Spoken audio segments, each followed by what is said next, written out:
General Lusk is the quintessential leader because of his high moral character. And he not only exhibits that, he's day to day now, but he's exhibited that throughout his entire career. And he's also expected that of those who are around him. I didn't ever anticipate being an adjutant general.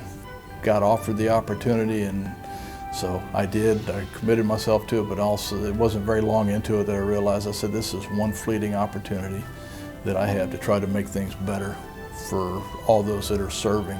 So I think the legacy of General Lusk is the people that he mentored and brought up underneath of him, and will continue with what his vision was. Let's do everything that we can to make life easier and better and more conducive for those young men and women that volunteer to serve.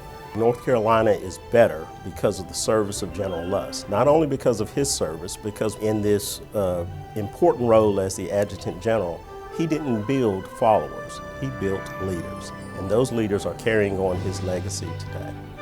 I grew to realize, throughout nearly 40 years of military time now, that the most valuable, most important resource in the North Carolina National Guard are the individual soldiers, the individual airmen that stand in formation every single drill weekend, that put their name on the line and answer that call, whether it be for hurricane, for relief, or any other emergency throughout the state, by order of the governor to going overseas. I am extremely grateful that the governor has recognized General Lusk for this award. To give 40 years of your life in service to our state and to our country is just truly extraordinary. And he hasn't just been there, he has led.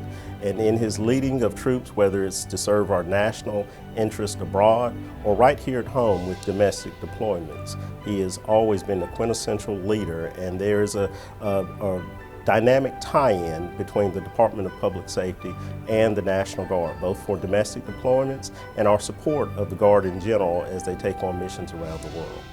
What would General Lusk say about winning this award? Well, I'm sure he never gave it any thought at all. Well, first of all, it's absolute total surprise.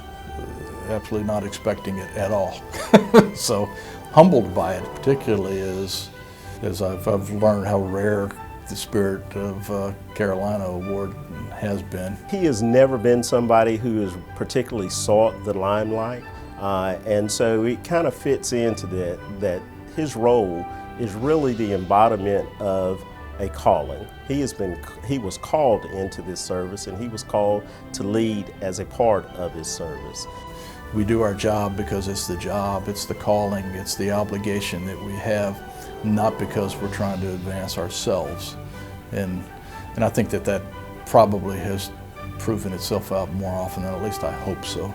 But I know that he punched me in the arm and said, "Hey, a little bird told me that you wrote me up for this award." And I was like, well, yeah, I thought you deserved it. So I took the opportunity and wrote it up.